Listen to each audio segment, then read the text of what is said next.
In keeping with the theme of, being a classically trained actor and sometimes getting in your own way, I was listening to the Mark Maron podcast, WTF podcast, and they had Ileana Douglas on there, and she was Ileana amazing. Douglas worked with my company in New York Oh, way, okay. way long ago.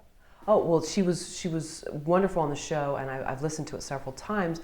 And so Mark Maron threw out this line about this sort of acting teacher ego bullshit about how sometimes they squash people, and maybe not to be malicious, but because it wasn't done a certain way. And so Ileana referred to something where she had done a scene, and the teacher said, "I'm sorry, you walked through your invisible wall. You can sit down now."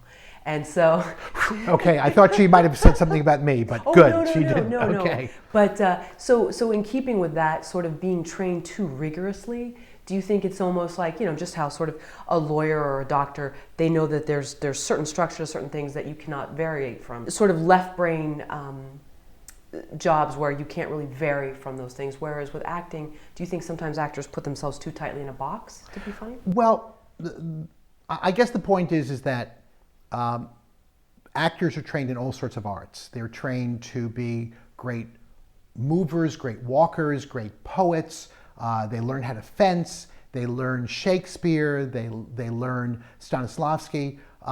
But there's very few places that teach comedy. So what happens is that when they are trying to do comedy, they've been taught, a lot of people have been taught, well, you're either funny or you're not. I mean, so as though it was an art form that couldn't be taught.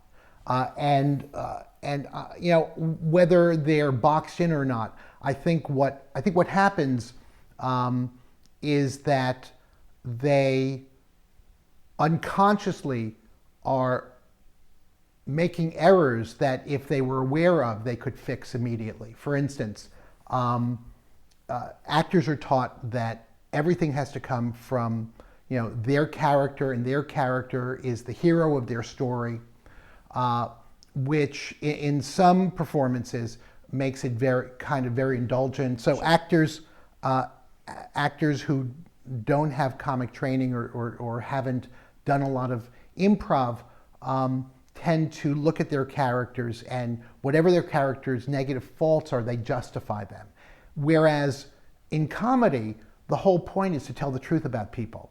I mean, to tell the truth about who you are and what you are. And I like to tell, when people often ask me, well, what's the, there's no difference between comedy and drama in the writing and the acting. And I say, well, that's not true. Drama helps us dream about what we could be.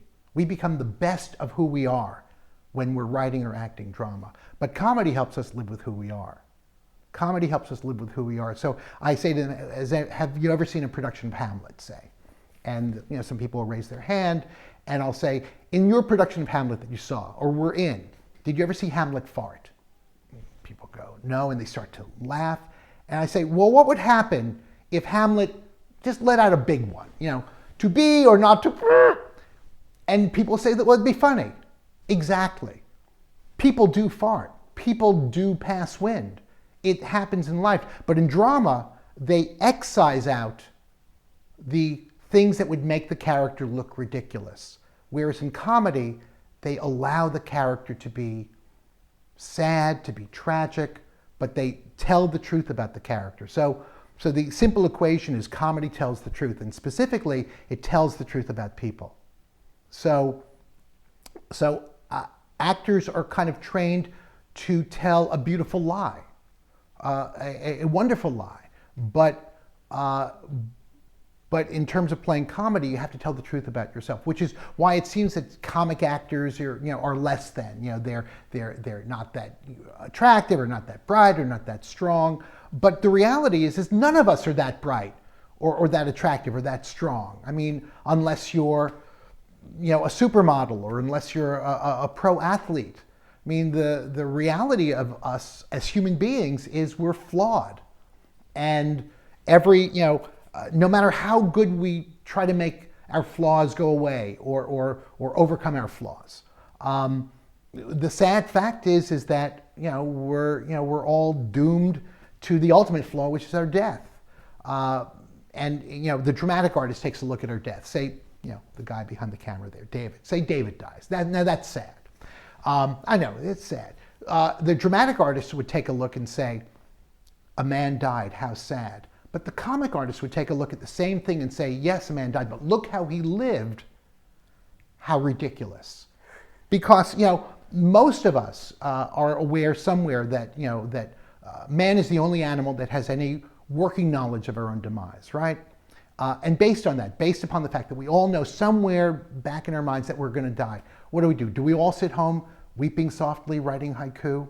No, we get up, we do what we need to do, we do what we want to do, and the shirt or the blouse or the shoes you're wearing, everything you put on today, you put on because it was comfortable, or it made you feel attractive, or it helped you do your job, or maybe it was simply the one that smelled the least on the pile on the floor. But everything you do, every action you take is designed to make your life a little bit better. Will it solve our ultimate problem? No, we're still going to die. But even though some of us may despair, some of us may be sitting home weeping softly, writing haiku, but as a race, as a species, we are all going to do the same thing tomorrow, and the day after that, and the day after that, because human beings live in hope. And comedy is the art of hope. Comedy is the art of stupid, futile, ridiculous, unattainable hope. So from that idea, we can draw a paradigm. I always love that word. It sounds so Robert McKee. Paradigm, but it's actually an equation. Comedy's about an ordinary guy or gal, Jackie Gleason used to call him a moke, struggling against insurmountable odds without many of the required skills and tools with which to win, yet never giving up hope. Ordinary guy struggling against insurmountable odds. What could be more insurmountable than our own demise? Without many of the required skills and tools with which to win, yet never giving up hope.